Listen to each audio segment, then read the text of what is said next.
of the challenges of dropping in on any wine estate during harvest is that the winemakers are actually rather busy. Now, for the other 48 weeks of the year, they put their feet up and do nothing, but during harvest, they do have rather a lot to do. So, Zinaschke, thank you for taking some time out.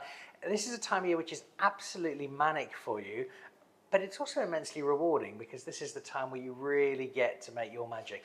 Yes, and thank you for inviting us to this interview, Dan. We really appreciate it. Luckily, our harvest is slightly later this year, so we are busy in the cellar currently, but we do have some time for this today. We're really thankful for that. You've got plenty of inspiration to get you through the trials of harvest. In fact, you get about 3 hours sleep a night for almost a month. Partly is this beautiful, beautiful property that you call home, but also quite a lot of success. And I look back at one in particular when you took a bottle of wine that doesn't cost a huge amount of money, that doesn't have the track record, say, of some of the big spending, the big budget wines, and Mr. Fridjon and his team at the Trophy Wine Show decided this was the best bottle of wine they'd had all year. Yeah, I must say that actually came as quite a surprise, seeing the price class that you're referring to. But I think, once again, I did reiterate this in a previous interview, that just speaks to the amount of effort and attention to detail that our winemaking team puts into every bottle of Nederburg that we produce, even on the lower ranges. And when you talk about every bottle, you're talking about a lot of bottles. And I know we've had this conversation many times. I am still in awe of what you and your team are able to do, because you're creating an immense volume of wine, and yet you're not, because you cannot sacrifice quality. How, in terms that I can understand, can that possibly work? So at Nederburg, we are very fortunate. I truly believe that our consistency in our wines across all the ranges actually starts out in the vineyards. So being part of a bigger corporation like Heineken Beverages enables us to have access to some of the best fruit out there in the Western Cape. We have long-standing contracts with great producers. Some of them are fourth-generation farmers coming from the Stellenbosch farmers' winery days with Nederburg. And we as winemakers are every year assured of the same consistent quality. Obviously, you have fluctuations in vintages, but luckily we have a very talented and passionate winemaking team that can navigate that during the harvest to ensure that consistent quality that we produce. And you will need that team because you've got a lot of work to do, and amongst the many challenges is segmenting all of that fruit, because you might have something at say a Baron level, for instance, but then you've also got something like your 2 Centuries, which is consistently some of South Africa's best Cabernet Sauvignon. What wizardry is at play to allow you and the team to work out, well, that grape's going in this bottle, this one's going in that one? Yeah, so like I said, it all comes back to the history of the blocks that we have. So obviously we do know that grapes allocated to products like the private bin and the manor house ranges are consistently year on year exactly the same blocks.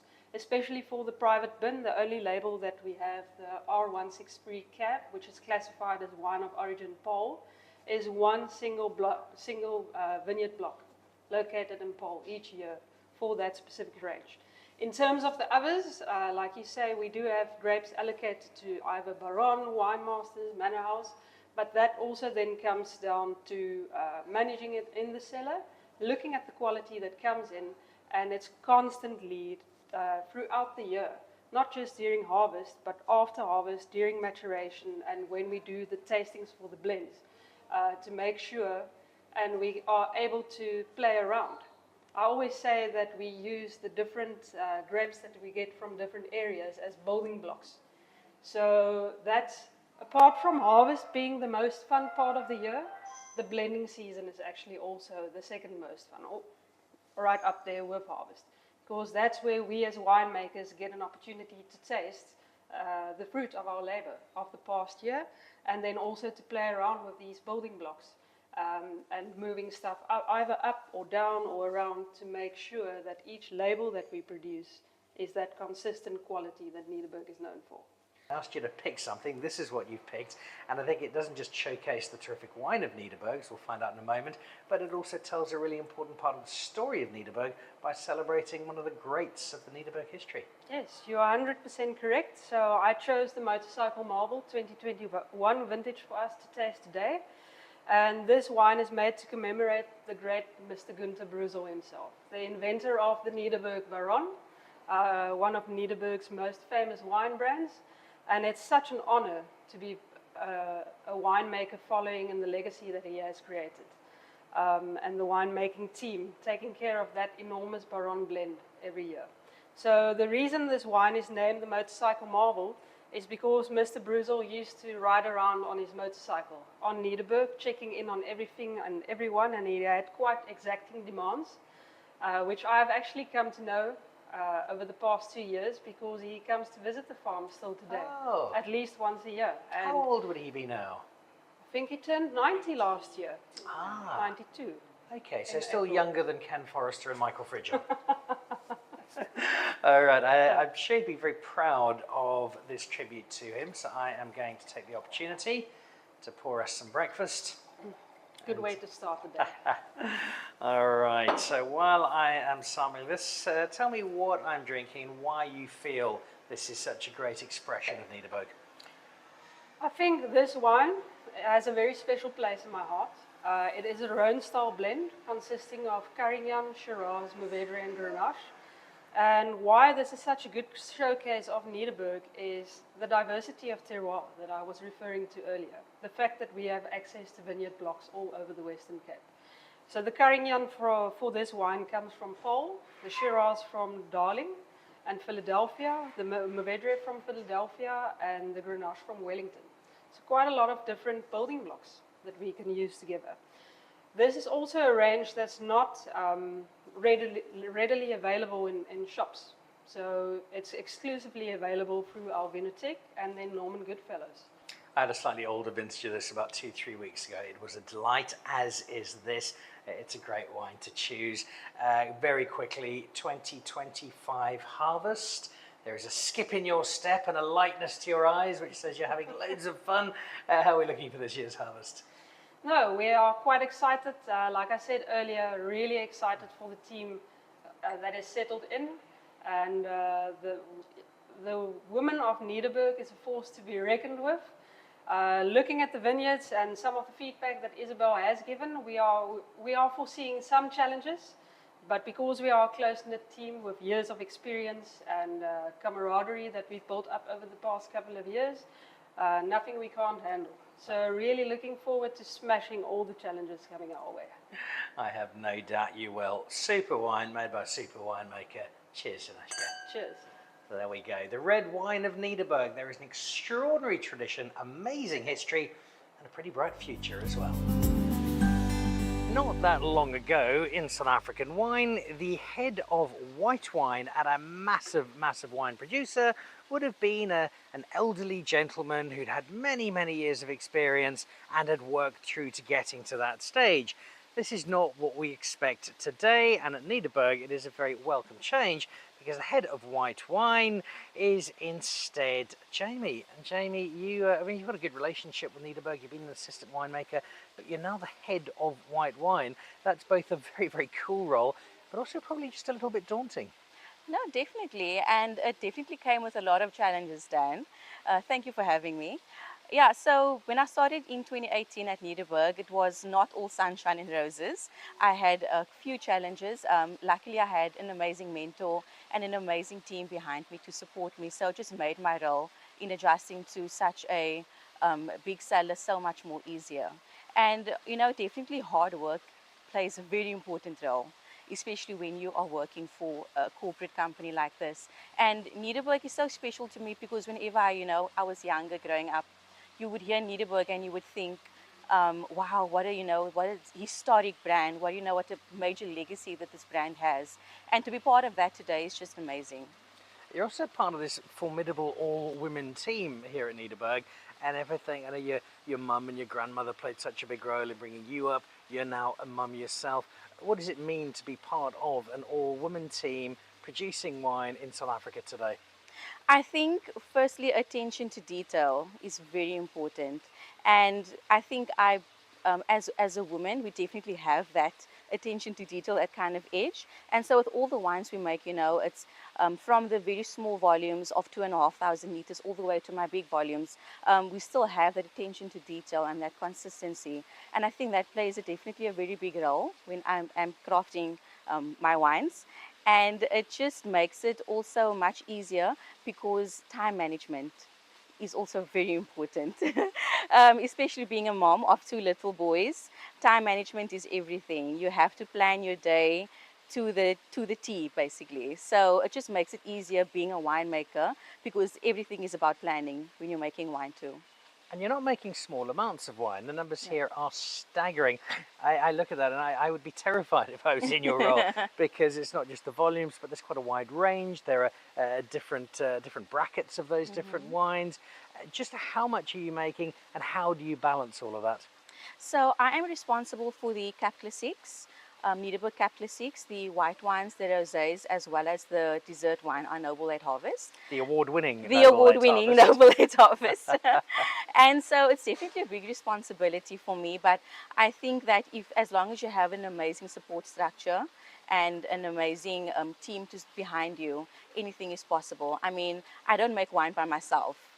It's my husband that's also, supporting me at home with the kids while I'm busy harvesting, working 12, 14 hours a day. It's my family, it's my friends, it's my team at work, my very supportive and helpful team, my assistant, newly appointed assistant as well as my cellar controller. So all of us play, that is basically what is the supporting feature in crafting Nederburg's whites and rosés. When you have a wine, you've had the role now for a few years, you've got wine now that you've taken from start to finish. When you pour that first glass, when it's in bottle, is it still goosebump stuff? Goosebumps. Even thinking about it today just gives me goosebumps. And it just shows the quality and dedication of my team as well.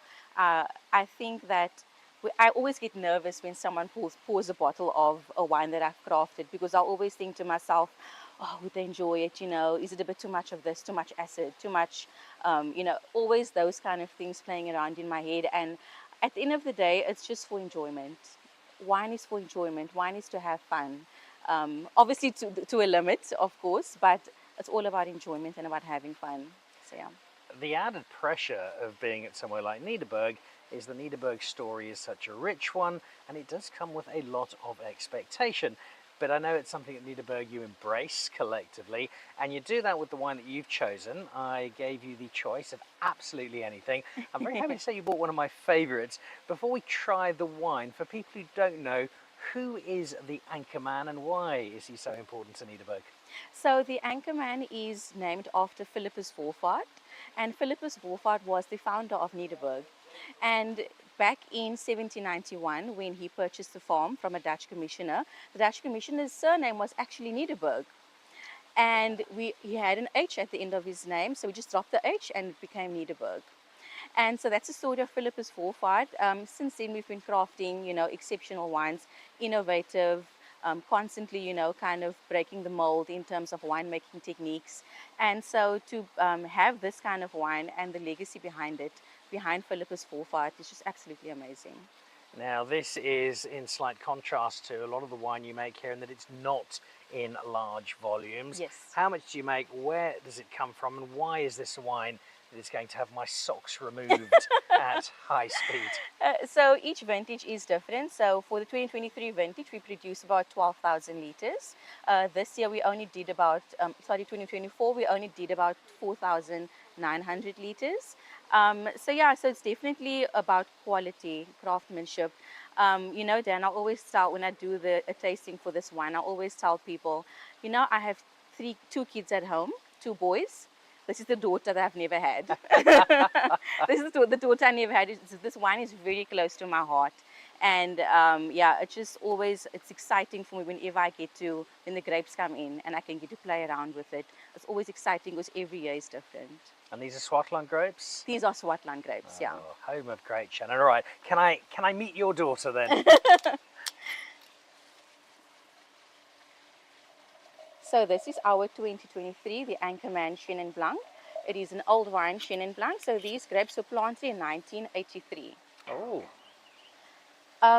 For me, on the nose, definitely has a bit of that minerality, but you can still pick up some nice concentrated fruits of apricot. And whenever I'm making, especially with this kind of wine, so old wines are, it's the concentration of fruit is so prominent in old wines. And for me, my main goal as a winemaker is to maintain and sustain the purity of that fruit. So that's what I kind of bring forth when creating this wine, to maintain that pureness of fruit when it comes to old wine. And it's very concentrated flavors of apricot. You get a bit of peaches in there, some nice, a bit of lychee too, but it also has like a minerality about it, which is what I actually love. And once you taste it, the complexity is there. So the way we make this is we firstly, when we receive the grapes, we then ferment them in stainless steel tanks. It's one component. The second component, it goes into amphora clay pots. So we actually import from Italy our amphora clay pots.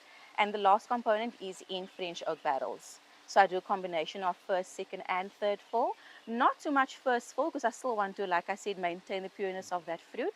So definitely after the maturing for about 8 to 9 months, and then I will taste every single barrel, every single amphora, and then I will decide which one is going to go into my blend. I can tell you that at a relatively young age, your daughter is already a wonderfully complex character, but loads of great texturing and layering, and I think you can be a very proud mum with this particular offspring. This is a delight. Jamie, thank you. It's so nice to see you settled in. You're part of this terrific team. I know you've had adventures in California and you've worked through all sorts of different spaces, but it looks like you've found a really happy home here at the moment.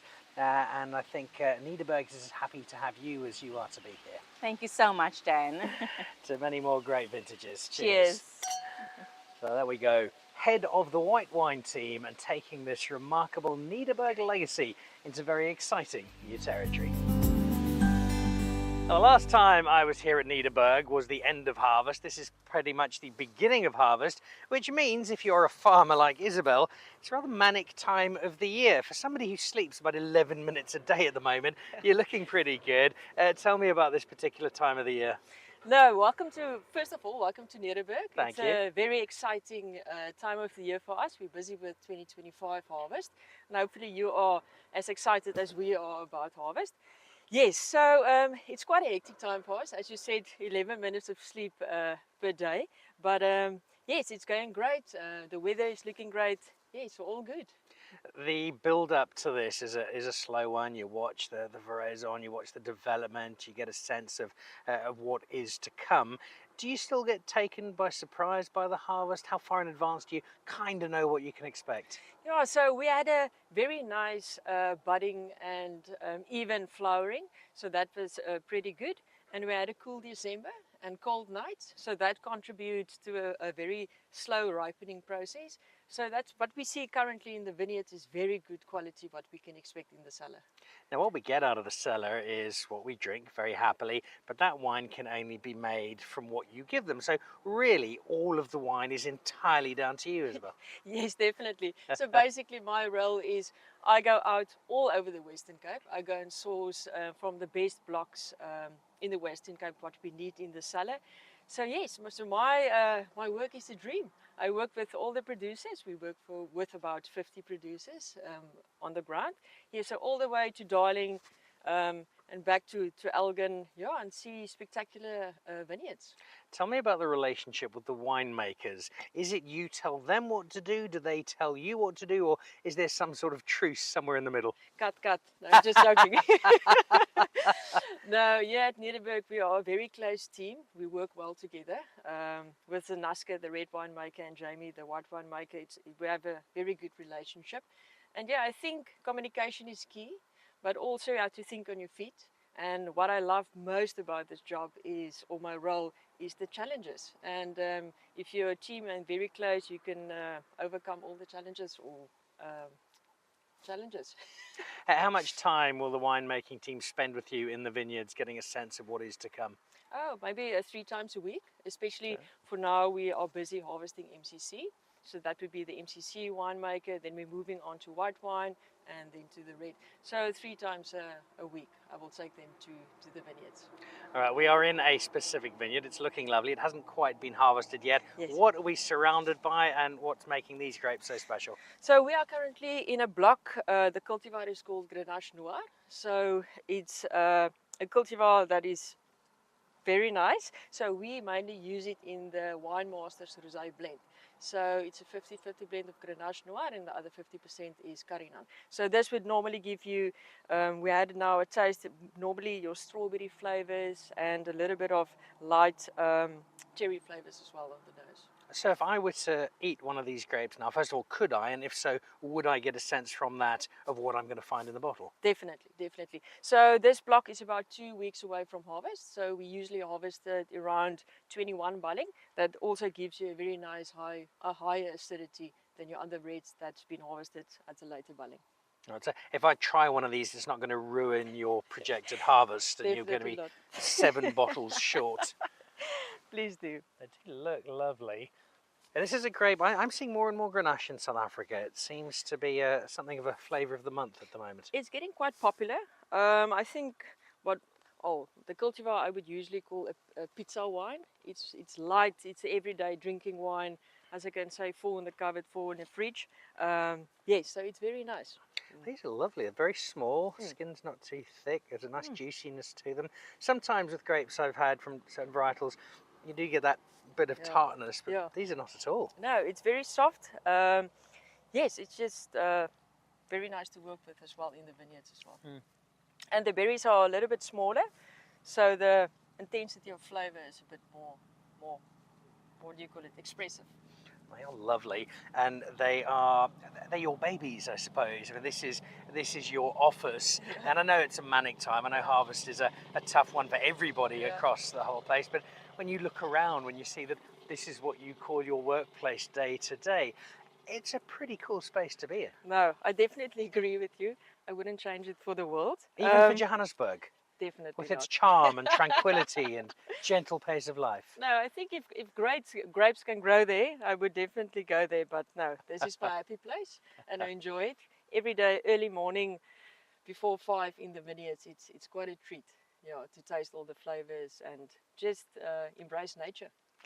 To wrap up, give us a sense from you as farmer-in-chief at Nederburg, the harvest for 2025. It's a sprawling harvest for you because you are travelling all over the place, finding the very best of the grapes to bring into the 2025 vintage. What's your sense of what we can expect from this year? Okay, so 2025 is definitely going to be a bigger harvest than 2024. More on par with 2023 harvest, but it's exceptional quality in the vineyards that we can see, especially with the slower ripening and the optimal ripeness that we get in the vineyards. It's going to be exceptional year, and I'm looking forward to tasting the wines. All right, exciting times at Nederburg, and remember, if for some reason you find a bottle you don't really like, that's the winemaker's fault. Everything else that's good, it's all down to the farmer. This week on Dan Really Likes Wine with Norman Goodfellow, a pilgrimage to one of the great homes of South African wine, and one which, to my embarrassment, I haven't been to for a couple of years, but I'm very happy to be back amongst the history, the heritage and the pretty good wine of Nederburg. And coming here, Kate Jackson, at a time where Nederburg is in very much state of change. You've had an interesting couple of years, the Distell business becoming part of the Heineken world. I've got no doubt it's come with a couple of challenges, but also with great excitement. Give me the snapshot of what the last couple of years have been like. A roller coaster.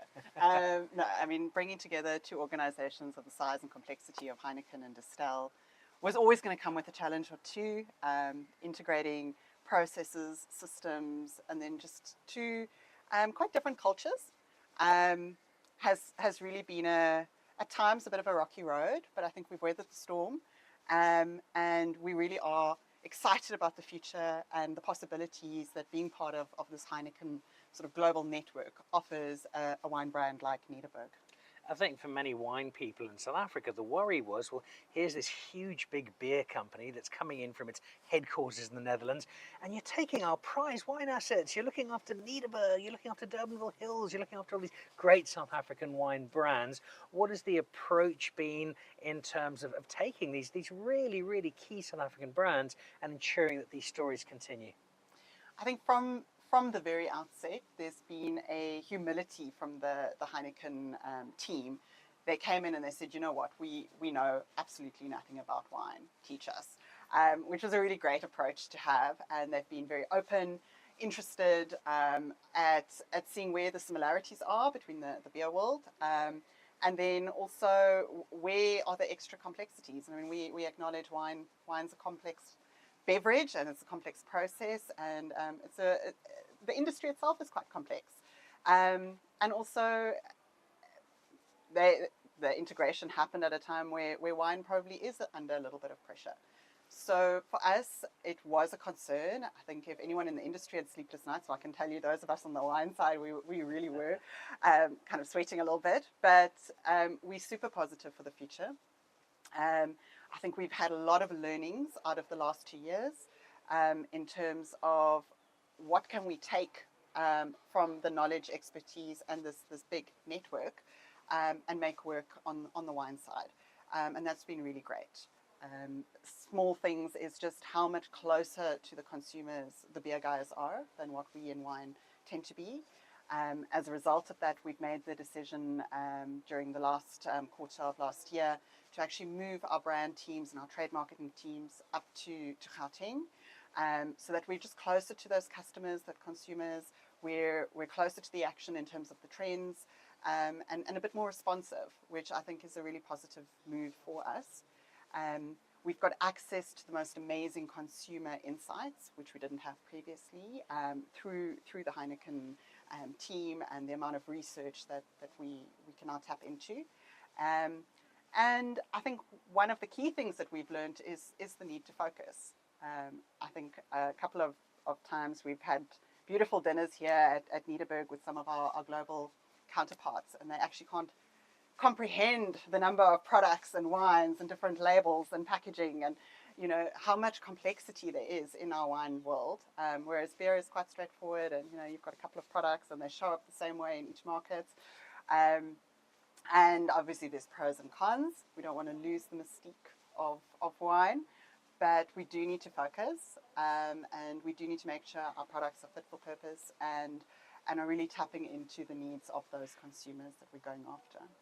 Heineken may not have a history in wine, but they certainly do have a history in marketing and in product understanding. One of my favourite experiences in Amsterdam is the Heineken Museum, which is seriously cool and great fun.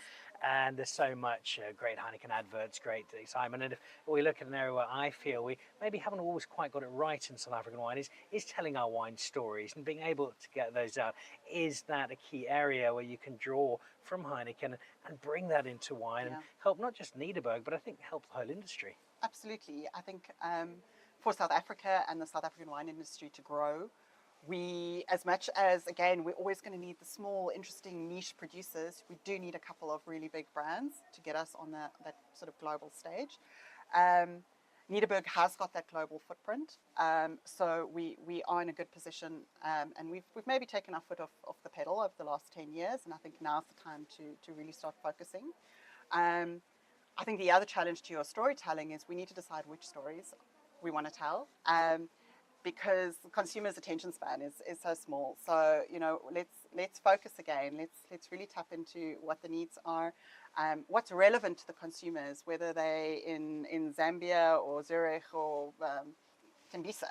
You know, let's really tell the stories that are going to resonate with them, and where I think other beverages, you know, whether we're talking spirits or beer, have possibly done better, is really to build that emotional connection with consumers. And unfortunately, I think in wine storytelling, we do rely a little bit on heritage in our case, but then also sort of that very functional story. You know, our vines are grown in, you know, whatever altitude and this type of soil, and you know this, and to the average wine consumer, it doesn't mean very much. You know, they want to know, is this wine going to taste good, and how are you as a brand? sort of reflecting my values and my interests as a person. So that's really what we're going to be focusing on at Nederburg. You can expect to see some exciting new packaging. We've been doing a lot of consumer research over the last year in really understanding what does resonate, what is relevant. And in many cases, as much as, you know, people like myself who've been in the industry for almost 2 decades, we sometimes think we know what the answer is, and then actually when you do this very robust research, it proves, nope, you're a bit of an idiot. So some of the routes we went down, we had to backtrack a little bit, but I'm feeling very positive and very excited for what 2025 and beyond, you know, is going to offer Nederburg. You have a brand with a remarkable story. It's played such a crucial part in South Africa's wine journey to date. If we were to sit down in 5 years' time, when neither of us, of course, would have aged a day, what, in an ideal world, would you be saying to me about where Nederburg has got in that 5 years? I think we have taught our consumers in South Africa to trade down. So a big thing, I will take it as a point of pride if people are really choosing a product like Baron that's got a really rich, more than 50-year legacy, it wins awards, but people are actually paying a premium for that bottle again and putting it on their tables with a sense of pride, because then us as brand custodians have done our job.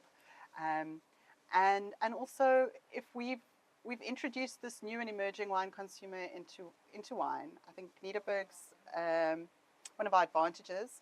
We have multiple tiers, and we really have a wine for every stage of your wine journey, regardless of where you are. And part of the challenge with having a heritage brand is that people sometimes think, oh well, we know your story, we've heard it before. You know, my mom drank your wine, my gran drank your wine.